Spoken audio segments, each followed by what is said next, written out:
Bonjour à tous, bienvenue pour ce deuxième volet de la sélection des futurs membres du GRIMP. Dans cette deuxième partie, nos candidats seront à nouveau testés dans des conditions proches du réel. Au programme, brancardage dans les catacombes, escalade de la tour Eiffel et descente en rappel de la tour Montparnasse. Vous le verrez, le physique et le mental de nos stagiaires seront à nouveau mis à rude épreuve. Alors comment vont-ils s'en sortir? Quels sont ceux qui réussiront les nouvelles étapes de la sélection? Réponse dans ce reportage. En bas, en haut, en bas, en haut. Sur les inters, ça brille, on vous attendra pas sur les inters. Il y a une victime au fond, on va la chercher. On prend pas son temps. On pense pas à sa petite personne, on pense à la victime. C'est quoi la priorité? C'est la victime, d'accord? C'est pas ses petites envies, c'est pas ses petites douleurs. C'est clair ou pas? Oui. En bas, en haut. Reprise des tests de sélection pour intégrer le GRIMP, le groupe de reconnaissance et d'intervention en milieu périlleux. Dans cette deuxième partie des 48 heures de test, bien que nos candidats n'aient toujours pas dormi, ils vont devoir à nouveau s'adapter à différents environnements de travail, à commencer par celui des catacombes. Allez, on reprend la marche, on y va là. Hey, c'est pas une balade. Allez, c'est reparti. Pendant près de 6 heures, ils évoluent dans une atmosphère humide, dans des passages étroits, avec de l'eau qui s'infiltre dans leurs chaussures. L'objectif, savoir se diriger à l'aide d'un plan, travailler en groupe et brancarder dans des galeries, faisant en tout 300 km. Allez, avancez. Avancez. Avancez. 3 et 3, avancez là. Voilà, c'est bien. C'est bien ça. Allez, on se motive. Alors, l'épreuve des catacombes, c'est une des épreuves les plus difficiles, on va dire, concernant le stage. Notamment après avoir accumulé en fait une journée de parcours qui est relativement physique.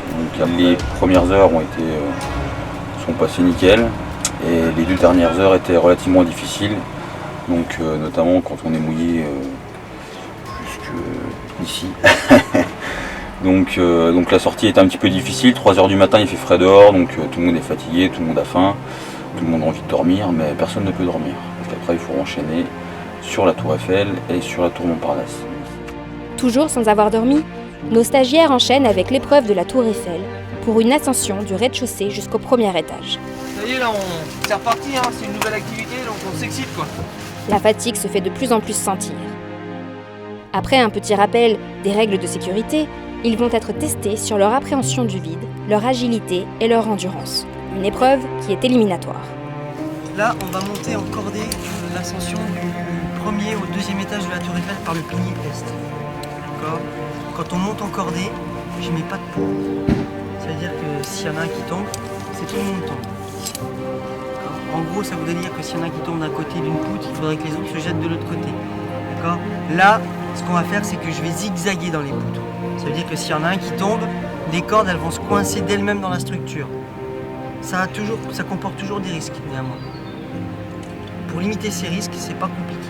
Il faut qu'entre chaque bonhomme, la corde elle soit tendue au maximum. Il faut pas que la corde, entre vous deux, elle soit libre et elle pendouille comme ça.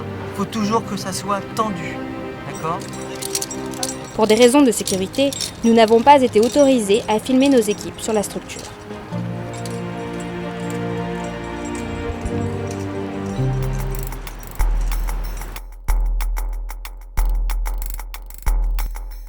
Pas le temps de se reposer. Prochaine étape, la tour Montparnasse. Nos stagiaires ont couru pour s'y rendre. L'épuisement se lit sur leur visage. Tous se reconditionnent mentalement pour la dernière épreuve de la journée. Allez, on remonte les genoux. Allez. Pour être d'attaque pour la suite, les instructeurs leur ont prévu plusieurs exercices de mise en forme et de réveil musculaire au pied de la tour.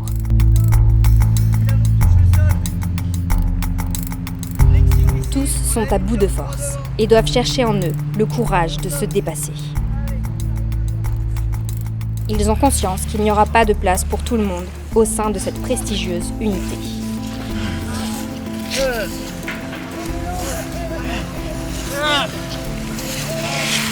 Pendant ce temps, les équipiers GRIMP mettent en place le dispositif pour une descente en rappel.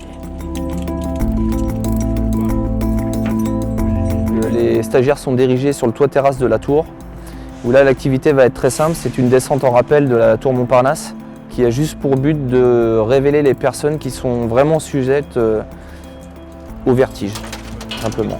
Donc, et ça va être une découverte aussi du matériel tel que les descendeurs, voir si c'est des gens qui sont habiles et qui retiennent facilement ce qu'on leur inculque.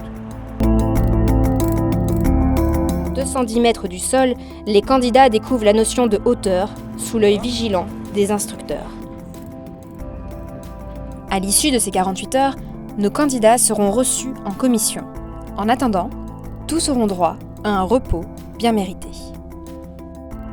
Dans le dernier épisode, les candidats retenus suite aux premières épreuves apprendront de nombreux gestes techniques et passeront les tests ultimes. Nous ferons le point avec eux sur ce stage hors norme. Rendez-vous au prochain épisode.